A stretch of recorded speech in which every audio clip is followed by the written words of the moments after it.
Greetings, I'm Mike DeFuscia. I direct the Cultura Fellowship for the Martin Institute for Christianity and Culture. The Cultura Fellowship is a diverse community of next generation leaders who share a deep commitment to the integration of Christ centered formation in public life. As part of this work, we try to imagine what formation in Christ might mean for the broader culture. One of the things we say around here is that a good society requires good people. Speaking of, I am joined today by one of our Cultura Fellows, Michael Ware. Michael, thank you for taking time out of your busy schedule to be with us. So great to be with you, Mike. Thanks for having me. Michael is the founder, president, and CEO of the Center for Christianity in Public Life, a nonpartisan, nonprofit institution based in the nation's capital with a mission to contend for the credibility of Christian resources in public life for the public good. For well over a decade, he has served as a trusted resource and advisor for a range of civic leaders on matters of faith in public life, including as a White House and presidential campaign staffer. Michael is a leading voice on building a healthy civic pluralism in 21st century America. We're here today to talk with Michael about his newest book, The Spirit of Our Politics, Spiritual Formation and the Renovation of Public Life. The book goes on sale January 23rd, this Tuesday, and you can pre-order your copy now. This book, Michael, is an invaluable resource for all people of faith across the political spectrum who want to live as faithful citizens and who care about the future of our politics. Michael, it seems to be such an important time to be having this conversation. Not only are we entering an election year, but it seems as if we're at an inflection point in American politics. Our politics have caused a great deal of division in churches, families, and communities. And Christians are really looking for voices like yourself to help us navigate today's polarizing political landscapes. Indeed, the timing of the book seems providential. You've characterized this political breaking point as an opportunity for Christians to become the kind of people our politics needs. And your book does a great job of conveying a vision for this renovation of public life. Before we turn to the book, I wanted to open by asking you if you could share a bit about how you sense a call to public life and how that journey unfolded for you. Yeah, sure. Thanks. Thanks for the question. I was interested in civics from a very young age. My grandfather was a very important person in my life. He served in World War II. When he came back, he was very involved in the community. He wasn't a political person, but was very civically minded, and that had a big influence on me growing up in Buffalo, New York. When I was 15, I was handed a tract of Romans, just Paul's letter, and I changed my life. I gave my life to Christ a few days after being handed that tract. And for a while, I thought, well, now I need to go to seminary and become a pastor. And thankfully, I had a pastor in my life who said, Michael, there are Christians who aren't pastors. And I thought, oh, that's a good observation. And so this vocational question of what does it mean to be faithful in and with public things has been that's a question that I could form from a pretty young age, and it's driven so much of my life. I went to DC for college, ended up after interning, working on a presidential campaign, working in the White House, where I was in the Office of Faith-Based and Neighborhood Partnerships. So I got to work with religious organizations and leaders from around the country and really around the world that were trying to serve those in need. That gave me a pretty incredible perspective and perch from which to see how faith and public life were interacting. And so, yeah, it's been an incredible journey. As I discuss in the book, a critical thing that happened was that my first couple of weeks in the White House, actually, someone sent me a copy of The Divine Conspiracy by Dallas Willard, and I'm embarrassed to say it. It stayed on my bookshelf for about 6 months. I thought, I don't have time to read a book, especially a book like this. But when I took it off the shelf, it spoke very powerfully to me. And so yeah, those are some of the influences and turns that sort of brought me to writing this book. Yeah. That's great, Michael. In the book, you use a lot of Willardian themes. In fact, in the title itself, you use the term renovation. The central message has been that our politics is tied to the kind of people that we're becoming. You talk about gospels of sin management, the disappearance of moral knowledge, gentleness, all these things we'll get into here in a bit. And then you offer real practices for political engagement.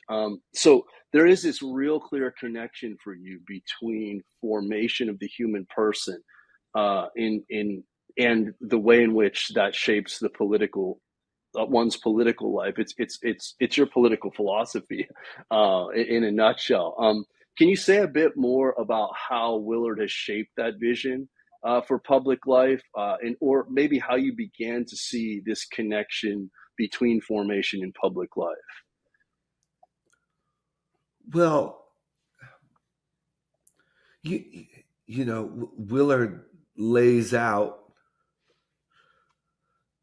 uh, a vision of spiritual formation being for all of life. He says in one of his books, um, the most important thing that's happening in your local community is that which is going on under the administration of pastors for Christ. He this idea that the kind of people we are is what Jesus is principally concerned with. Um, that is not something just to take on retreats with us. And I think the parochialization of spiritual formation is directly contrary, I think, to the heart that Willard and others, have brought to this. When you look at, for instance, in Renovation of the Heart, as Willard is going through the six aspects of the human person, um, social is one of them. And so you just, given my interest in civics, and then reading this work that is principally about the person. Willard was very focused on the person, but he was always pointing out to the implications for the car mechanic, for the lawyer. He explicitly referred to government officials at numerous points within his writing. His whether it's the disappearance of moral knowledge, yes, it affects the person, but it's obviously a public phenomenon as well. And so these concepts have shaped me as a person, shaped how I think about our public life. I'll just, in Divine Conspiracy, Willard quotes T.S. Eliot, who has a line, something along the lines of, the human endeavor has been to try to create a system so perfect that people no longer have to be good. And I think that just gets to the very heart of our political problem today. And here's the point, Mike. Um, we are so used to reacting to our politics and taking our sort of cues from politics. Um, that it's suffocated. It's taken the oxygen out from the gospel being what motivates us to politics. If we're constantly receiving and being bombarded with these messages and feeling as if Christian resources are about everything but public life, everything but politics, then we can't help but be shaped by that and made in some ways incredibly disempowered. And I'm sad to say, and I think it's, as I talk with pastors, as I talk with parents, as I talk with others around the country, they feel pretty desperately disempowered by our political culture today. Yeah, and I want to get to some of the resources and even the practices that you've offered in this book for those of us who feel that sense of uh, disempowerment. Um, you've brought up a few of these things already, but this felt sense of polarization and sectarianism that we live in, you you really address that by painting this picture of a kind of alternative Christian vision that can the kind of person or that can enter into those spaces as almost a mediator or someone who can work out differences. And so you say that politics is actually where we're meant to be working out differences. In other words, the proper vision of politics, as you say, should mediate among and between parties, not exacerbate these kind of differences as we're seeing today. Can you say more about how a Christian politic might mediate the kinds of sectarianism and polarization we see today? Yeah, I mean, there's certainly a place for disagreement and even, conflict in our politics, but I think we've become far too enamored and accepting of a culture of conflict, a culture of antagonism in our politics. I view and advance in the book politics as one essential, so not the most important, not the only, but one essential forum in which we can love our neighbors, in which we could will their good. And you know, Christians have all of the resources available to them to be able to push back against some of the worst impulses of our politics. In the book, I talk about the tendency of aversion, the tendency of othering, and the tendency of a misplaced moralization or Mm-hmm. moralism. Uh, Christian faith offers tremendous resources. But one of the things, and Dallas was very sort of sensitive about this, politics, by the very nature of it, particularly democratic politics, has the ability to sort of create its own reality that is on the basis of persuasion, not necessarily truth, that is on the basis of being able to marshal power, regardless, in some cases, of the direction of that power. And so we need to be very sort of careful that we're not allowing politics to construct our fundamental sense of what is real, of what works. And I think much of what you've seen unfold in recent years, recent decades, and I just think part of the human condition, part of the disappearance of knowledge, is this idea that we have the sense that Jesus taught these sort of ideals, these nice teachings that in an ideal world and maybe in the world to come they'll make sense. But something like gentleness that doesn't work. Loving your enemies doesn't work. You'll just get steamrolled. You can't. It would be foolish to do that. Clearly, there were these sort of contingencies assumed by Jesus when he taught these things. He wasn't talking about life as we have to live it today. And that's a very dangerous place for a disciple to be. Because when you accept those kinds of lines of logic in politics, uh, I write in the book that there is no political you. There's just you. If you are the kind of person who, when you're discussing politics, will lie or berate in order to silence your opponent, your interlocutor, you are the kind of person who would lie to get your way in a political disagreement. That's not some superfluous thing outside of your formation. That is the person you are and the person you're becoming. And unless we're attentive to those things, again, not only is our public going to suffer from a lack of Christian resources being brought through integrated believers, but it makes the whole project of whole life discipleship incoherent and really impossible. Michael, you've done really well in the book and just in your own work in pointing out this kind of disconnect between one's ideology and the kind of person that they are. Um, two things you just mentioned was moral knowledge, and then this again this kind of disconnection between the the kind of person one is in just the confession to say a creed. It reminds me that another touchy subject, again, that you do well to navigate is this idea of a church-state division. We don't really know quite what that means, but Yeah. it does tend to lend itself to the idea that morality should be left at the door and kind of outside of politics and exacerbate the very thing that you're kind of talking about. But you point out that politics, as you're kind of already saying, is always already moral. Because it's dealing with the questions of the good in how a society should be structured.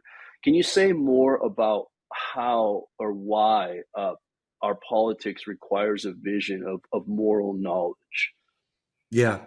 So Dallas, and some folks might be surprised by this. Dallas directly wrote he thought that the legal principle of the separation of church and state ought to be zealously upheld.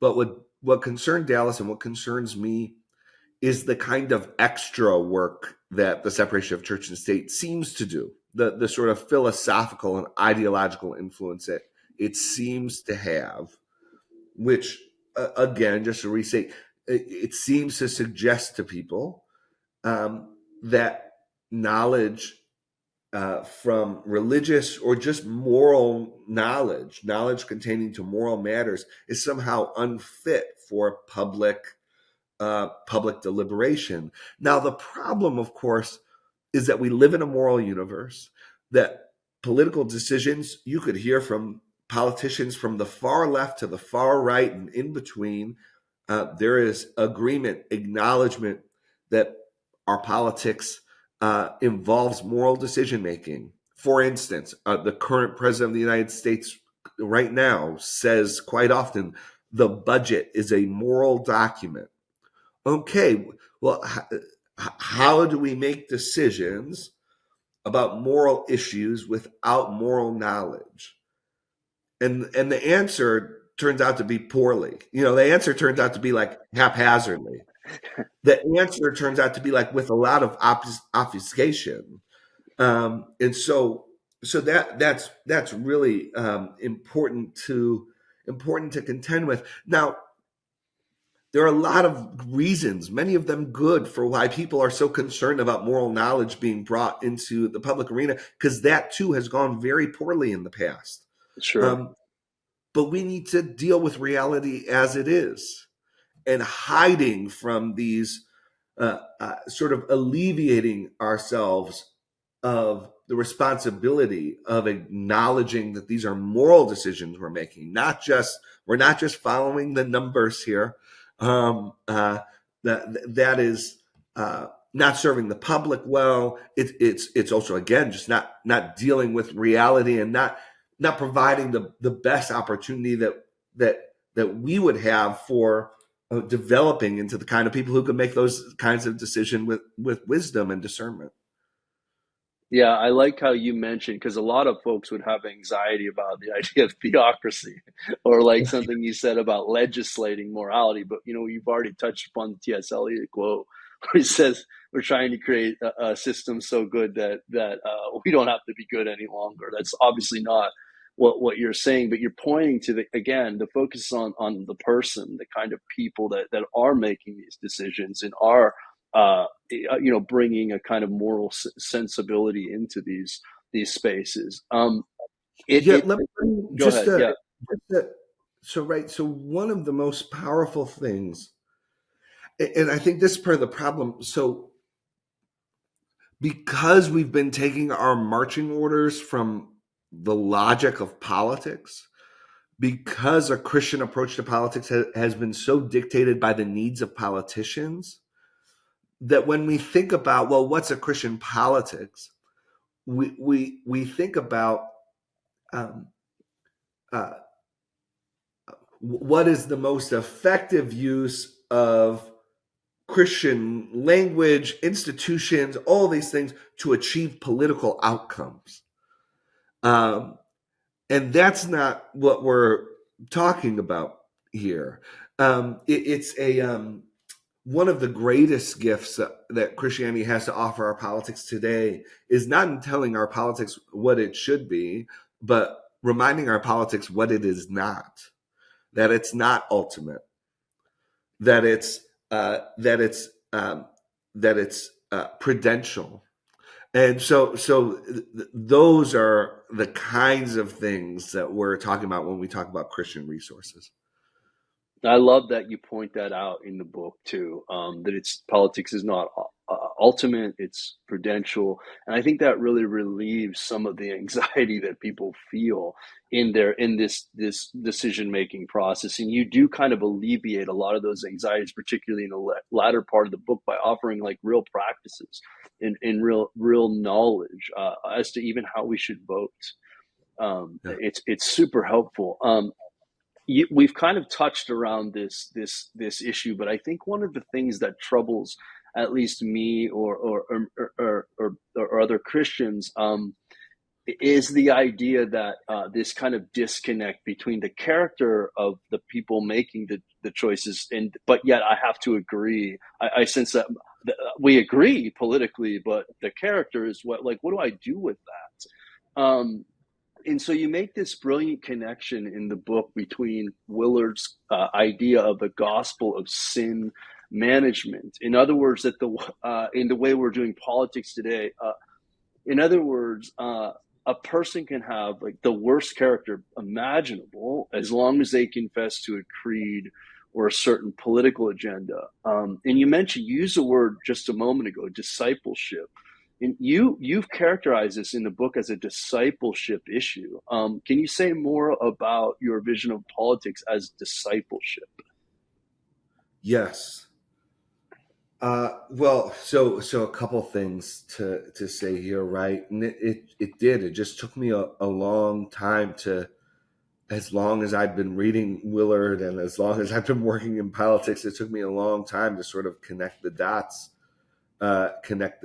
here. But it lines up. It really is no mystery. If you think Willard talks about the barcode faith, right? And if you think that is if you think that is what Jesus means by born again, that you've found a way to slap the right label on, um, then our politics, what it means to have a Christian politics, is going to be largely about gestures and performance. So that would be the first thing I'd say.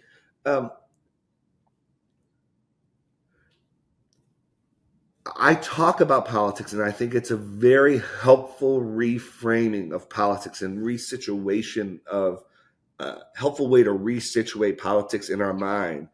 To not think of politics as some completely separate and other realm of activity, but instead to say politics as a citizen in America, in the United States, or in as a member of a democratic society. And I'm being careful there because I'm not sure if what I'm saying now, applies across all times and contexts and government systems. But if you're a citizen in a democratic system of government, politics is within the range of your effective will. Hmm. Politics, there are some areas of political life, your vote being the most obvious, but other areas as well, in which what you say effectively goes as far as your own behavior. And so that places politics not over discipleship, but under discipleship. Hmm. So politics is one of the areas of life that we're trying to place our activity under the jurisdiction of love. And then we can have all kinds of interesting conversations, and we get into real formation conversation. How do I become the kind of person whose political activity is under the jurisdiction of love, that I'm willing the good of God and the good of my neighbors? That to me is a much more productive conversation for Christians to have, say, during a presidential election year, than refreshing the latest polling updates, or responding to every sort of antic and provocation that might take place over the next. In other words, we don't. We could actually contribute. We don't just have to be acted upon, which is what so much of our political culture is today in the life of the church, unfortunately. That's so helpful, Michael. Your vision that you really do move to, you're already touching upon this in the latter part of the book, is one of love. And I love how you paint in a real sense that love and power are not opposed. We often think in terms of like if we need to be powerful about our politics and therefore we can't be loving, or if we're loving about our politics, then we're not going to get anywhere. Um, and as you're painting this, I just wanted to read a quote from the book. To the best of our limited ability, we steward the political influence we have in reliance on God and with humility and discernment for the good of our neighbors. You mentioned that. Already we begin to see how the Christian faith directly provides resources that push back against political hobbyism, political sectarianism, and some of the other elements we've discussed in earlier chapters. Imagine if we had a politics in which an ever increasing number of citizens were able to resist and actually push back against the destructive impulses of our current politics promotes. Not only would it reduce harm, it would make our politics healthier. Our politics would be freed up, less burdened by people seeking from it what it is not intended to deliver. And we would possess a renewed capacity to affirm human dignity and advance justice in the spirit of love. It's such a beautiful summary of this kind of this political vision you're painting. Um,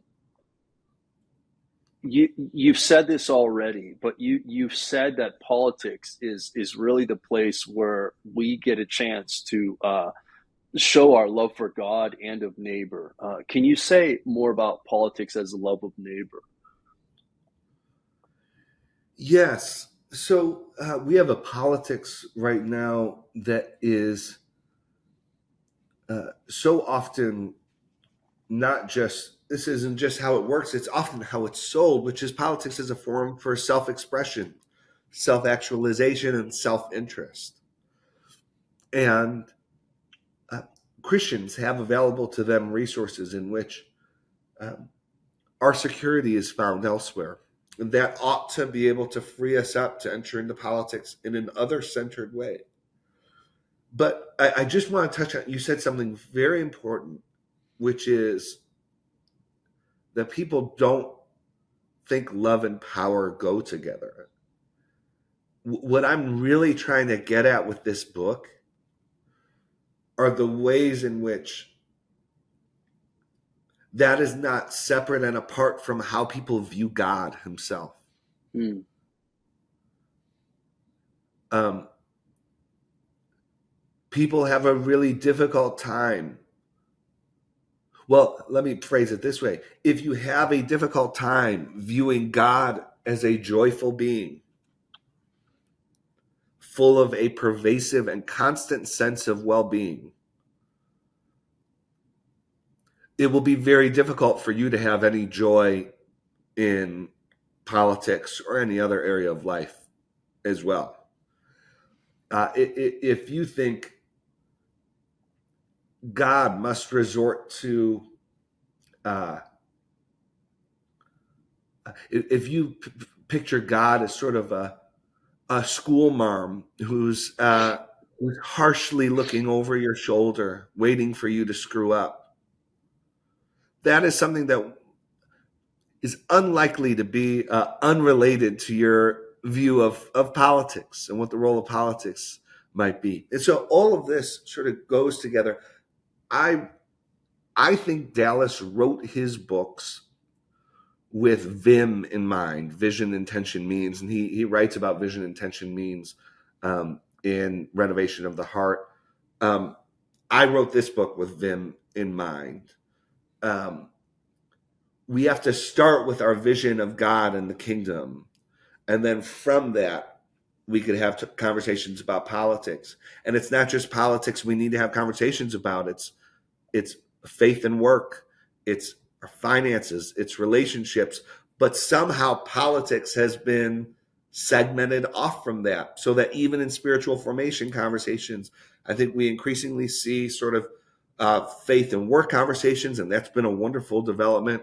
We have sort of a culture of marriage retreats where you talk about how does it, but if we're really going to be about whole life discipleship, then I think it's become apparent to most that this idea that we can sort of keep politics out there, that is not happening. That is not Mm-hmm. possible. And Mm-hmm. so we need to put it under the conversation of discipleship. And so Yeah.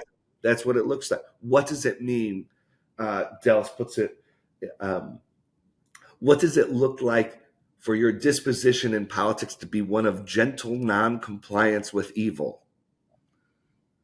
I Wow. mean, just that alone could completely reshift the way that we as Christians approach politics, and it's something that we could think about, something we could talk about. That's really helpful, Michael. As I was reading this book, you drew this out more explicitly, but I had a sense that when I was reading this, that what Michael's really doing in a lot of this is pointing us to the implications of our God image, and how that refracts out into the spaces, and in this case, obviously our politics, but it's so important that we understand God as love, if that is the case, and then the way in which we approach or bear that image, and the way we live that out is. But if we have these angsts about the way God thinks of us and the way we're going to lead in that way too. We're going to interact. Our relationships are gonna bear that out. In another thing you mentioned just now was the idea of gentleness. Again, you think of the allure of gentleness, another of Dallas's books, the keeping on this idea of a loving politics or a loving resistance even to evil. You kind of said you use Ruby Bridges as an exemplar Mm. in your book. Uh, but before we get to that, you say that a gentler, loving political engagement displays a deep confidence in Christ, whereas Yeah. the sort of things we see today, anger, fear, vulgarity, certainty, and antagonism, are actually a manifestation of a lack of confidence. And Yes. that's so true. You show, and in this way, you show that love and power, are not opposed, as we often assume. And you use Ruby Bridges during the Brown versus the Board of Education as exemplar almost of your political philosophy. Can you say, and you even share about that painting in the White House, and can you share a bit about what Ruby's story and how that's inspired your vision for politics? Yeah. Ruby Bridges, 6 years old in Louisiana, um, day after day after day, was escorted by federal marshals to uh, integrate her local public school. She had to be escorted by federal marshals because her very attendance at school was protested. She faced all kinds of. She had to see things that little girls should never see and hear things that little girls should never hear. Racist epithets, calls for her to die, calls for violence to befall her family, etc. Um, and yet she was someone who presumed upon the Lord. Willard at one point said Jesus was the most presumptuous person to ever live. Uh, and there's something about this offered me a new window into what the biblical calls to have a childlike faith are about. Um, Ruby was asked by a psychologist who was very concerned about sort of the trauma that she must be going under, and gosh, what kind of neuroses were involved with her sort of doing this, and I won't recast the whole story here, but she had confidence in what her parents, what her pastor had told her about God's care for her, and God's love for those who would spit upon her. Um, Now, Ruby is now a national hero. One of the ways in which she's been sort of immortalized is in a painting that, when I was working at the White House, hung outside of the Oval Office. And when you were on your way to the Oval Office, you'd almost necessarily have to pass by this painting. And there were all of these amazing stories of these advocates, these folks who were CEOs of organizations or businesses. But when you get that close to the Oval Office, I don't care what your title is, the Oval Office is constructed to intimidate.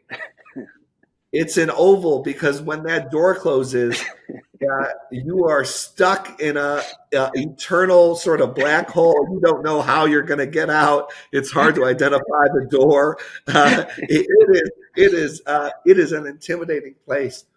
But I heard, and you can even look up these sorts of testimonies of these people who were waiting to meet with the president, who were feeling their knees buckle, who looked at Ruby, 6-year-old Ruby, who thought, if she could do what she did, then maybe I could be the kind of person who says what needs to be said when it needs to be said and does what needs to be done.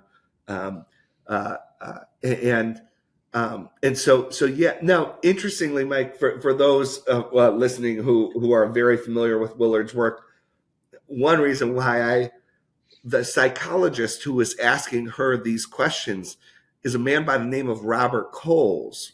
And for folks who have read Divine Conspiracy, they'll recognize Robert Coles because Dallas brings him up in the opening chapters of Divine Conspiracy, as Dallas is trying to unpack the disappearance of moral knowledge in that setting. And so my book has these bookends of Robert Coles sort of vignettes, which also, kind of makes it fun and logical.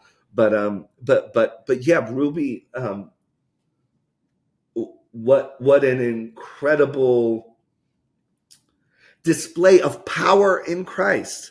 And just to circle back to what you said, we do have in our politics and just in our public life. And again, it goes back to what we think works. We think if someone really believes something, they'll be angry about it, or else they don't really believe it.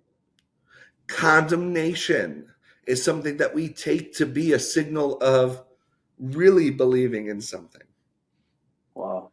But we need to understand that these are often ways of performing a belief when it's not really there.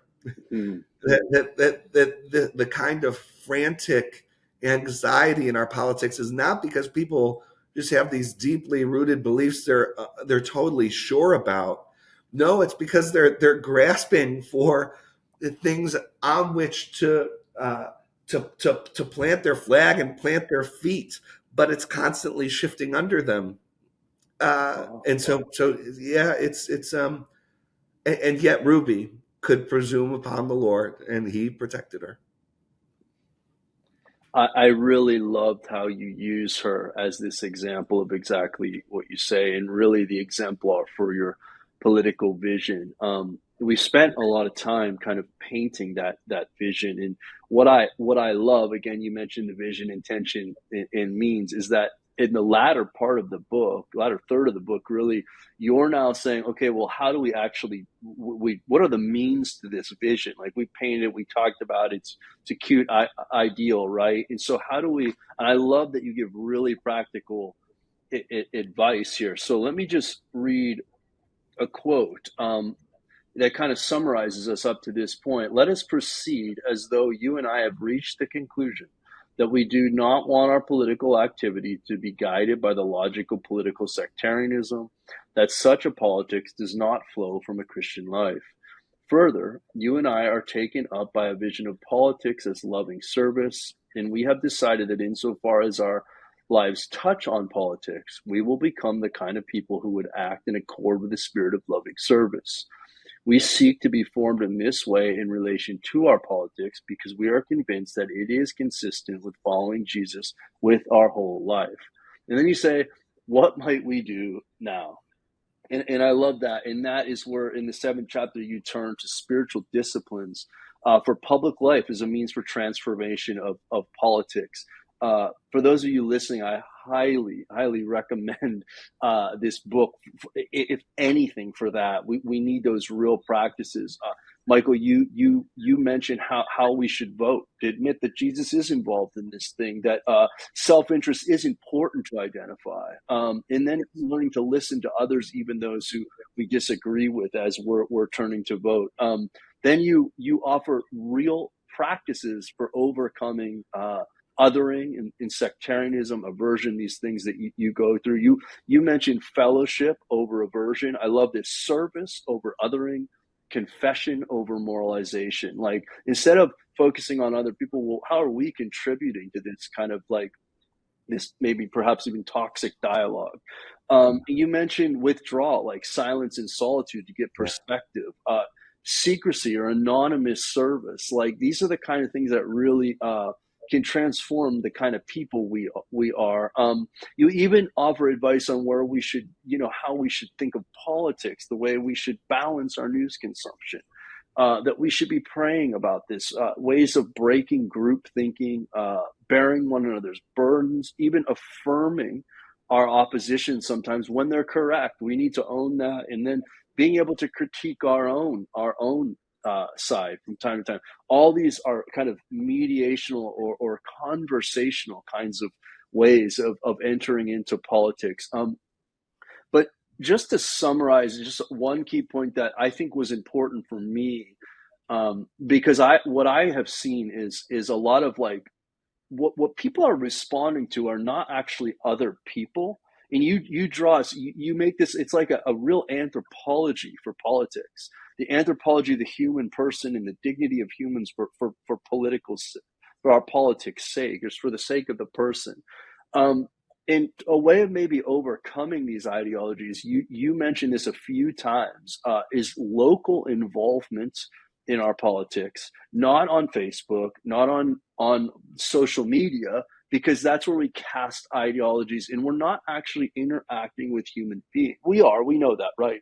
But when we're face to face in volunteerism, in being involved politically with, in maybe we're sitting next to someone we disagree with, I think, or we're in community and we live in community with these people. Can you say how like localism and even volunteerism can cut against these trends we're seeing as othering or version that you mentioned in the book? Yeah. So a politics of expressive performance leads to dehumanization and this kind of shadow boxing. Uh, an antidote to that is, I think, a number of things. One, we know from social science, it's not that, yes, we live in times of heightened polarization. It would be one thing if those were, if our views of quote unquote the other side, whoever that might be, were accurate, but they're not even accurate.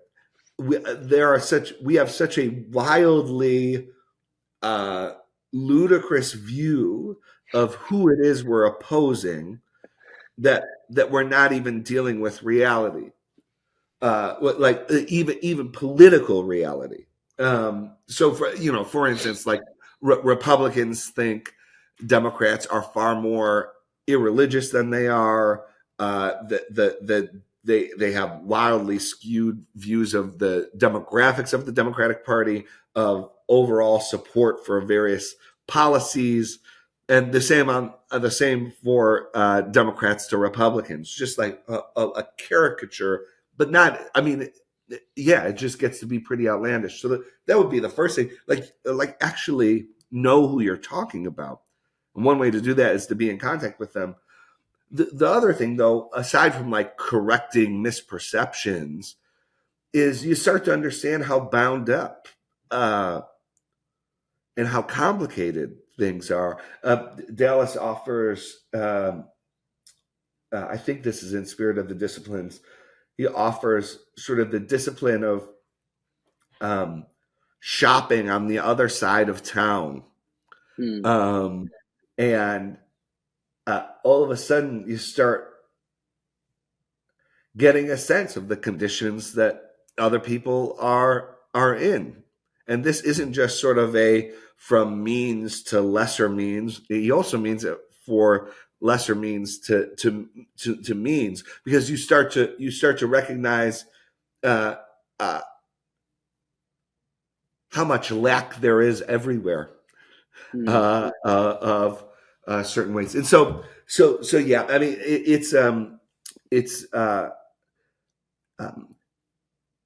I hope that Christians feel like, after reading this book, that, as opposed to feeling like our politics has been acting on them for a long time, that actually they could think about and approach politics and take up means to become the kind of people that our politics needs. That actually takes back some power, and even just like conversational power. What I'd love to see is, when politics is brought up, again, like, the first reaction isn't to say, uh, uh, yeah, the polls don't look good, or yeah, did you hear what this talk radio person said?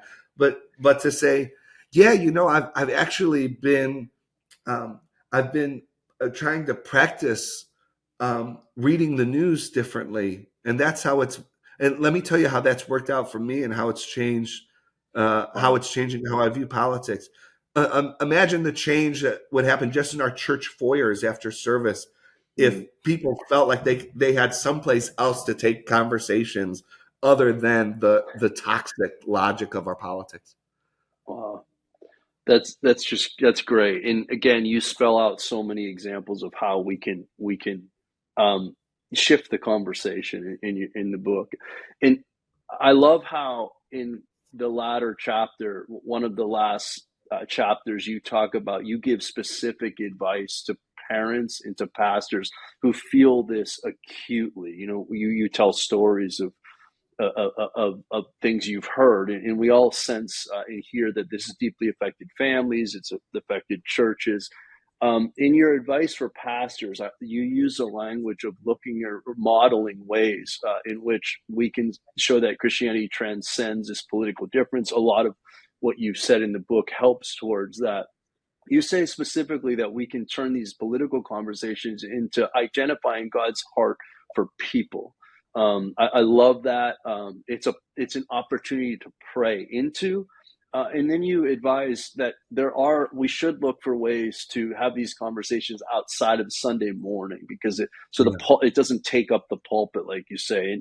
And in some ways, it painted this image again for me that you say throughout the books, that politics is not ultimate. yeah, There are things that are bigger than that. And I think that those are all great advice. I love how you share from your own experience as a parent, as how to engage politics with your even from what you learn with your children. And one of the things you bring up is consistency, which I had to kind of laugh when I read this. Can you say a bit about how that your experience as a parent has shaped, again, the way we should think, or shape this idea of how we should interact with our children regarding politics? yeah. Well, yeah. I mean, it comes up in so many different ways. I mean, I think one of the ways is just in. I have two little girls. They're 5 and 2, and they love one another, and they're so sweet. But they're also 5 and 2, and so they'll sometimes have little fights with one another. And it would be one thing for me. Right. There are a number of goals I have as a parent. The short term goal is, how do I get them to stop this behavior immediately? Right. Like we're in the grocery store, and I just need this to stop immediately. Um, but at the end of the day, what you don't want the short-term tools that you use to get the kids to fight to become what they're responding to. So, for instance, Huh. if I need to end a fight immediately, I'll say, "Look, I'll take you out for ice cream after this. If you just stop right now," and that will usually do it. But what I'm trying to cultivate in them is not just, "Oh, I can get an ice cream cone," or an ice cream cone is what makes me not want to hit my sister. Where I want them to get eventually is to be so offended by the notion that they are one ice cream cone away from harming one another, that the idea of the ice cream cone becomes offensive to them. No, uh, I want to think of harming my sister, regardless of the ice cream. So it comes through there, and I think there are all kinds of interesting political applications for the kinds of things we try to do to force political behavior that actually um, doesn't shape the kind of society we want to build over the long term. But yeah, it was fun to think about and bring in parenting and those kinds of things into this book. Yeah, it does remind me that often our politics is we're rewarded for, for bad behavior, right there. And the other thing you mentioned that the theme throughout this book is consistency. Like you said that children point this out right away. The idea that like if you're saying one thing and doing another, and I think again here we are, how are we imbibing the very logic that as Christians we want to counteract is we need to be consistent examples that what we say is what we do. And you say this that our kids see that right away.